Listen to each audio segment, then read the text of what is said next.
Құрметті әріптестер, ата-аналар, бүгін сіздерге 2025 жыл бойынша Аягөз қалалық нөмірі 1 бөбекжай балабақшасы коммуналдық мемлекеттік қазыналық кәсіпорнының жылдық жұмысы туралы ақпарат беремін.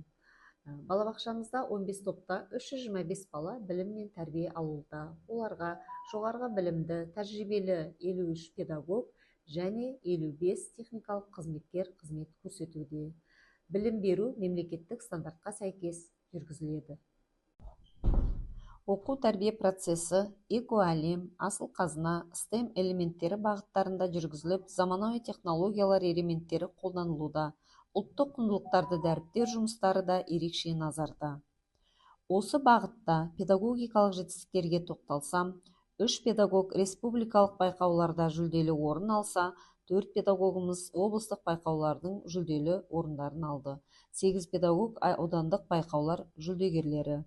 2 педагогымыз халықаралық іс-шараларға қатысты. 4 педагогымыз авторлық бағдарлама, әдістемелік құралдары оқу процесіне енгізілді. Экологиялық тәрбиені жүзеге асыру бойынша облыстық жасыл балабақша байқауына қатысып, грамотамен марапатталдық. Жыл бойына аудан көлемінде 1, облыс көлемінде 1 семинар өткізілді. Семей қаласында өткен республикалық семинарда балабақшамыздың жұмысы тыңдалып, іс-тәжірибемізбен бөлісіп, ерте дамыту институтының алғыс хатымен марапатталдық. Бүгінгі күні балабақшамыз облыстық құзыреттілік орталығы.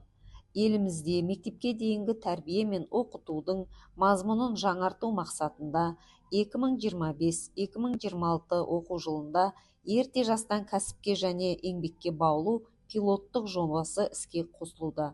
Жобаға республика бойынша 100 мектепке дейінгі ұйым қатысады. Абай облысы бойынша 5 балабақша қатысса, соның бірі біздің балабақша. Бұл біздің балабақша үшін үлкен жетістік және үлкен сенім мен мүмкіндік. Тәрбиеленушілеріміз де республикалық үркер халықаралық пони олимпиадаларының, аудандық өнер сайыстарының жеңімпаздары болды. Ата-ана мен жүйелі түрде байланыс нығайтылып, ашық есік күндері, тренингтер, серіктестік жобалар ұйымдастырылды. Әкелер мектебі, аналар мектебі, әжелер мен аталар мектебі де белсенді жұмыстар атқарды. Қаржы бойынша тоқталсам, мемлекеттік тапсырыспен 325 бала қамтылған. Балабақша ғимаратына ағымдағы жөндеу жұмыстары жүргізілді. Қауіпсіздік пен санитарлық талаптар сақталып, жоспарлы тексерістер өтті. Өмір велосипед тебу сияқты. Тепе-теңдікті сақтау үшін тек қана алға жүру керек. Эйнштейн тұрақтылық пен жетістікке жету үшін үздіксіз даму қозғалыста болу керектігін осылай жеткізген. Бүгінгі күні балабақшамыз өз даму жолында. Бала тәрбиелеуде жаңаша бағытта заманауи технологияларды қолдана отырып, ұлттық құндылықтарға негізделген тәрбиелеу мен оқыту басты мақсатымыз. Құрметті әріптестер, ата-аналар, сіздерді келе жатқан 2026 жаңа жылмен құттықтаймын. Отбасыларыңызға шаттық пен сәттілік, бақыт тілеймін. Бала ешқашан жыламасын. Тыңдағандарыңызға рахмет.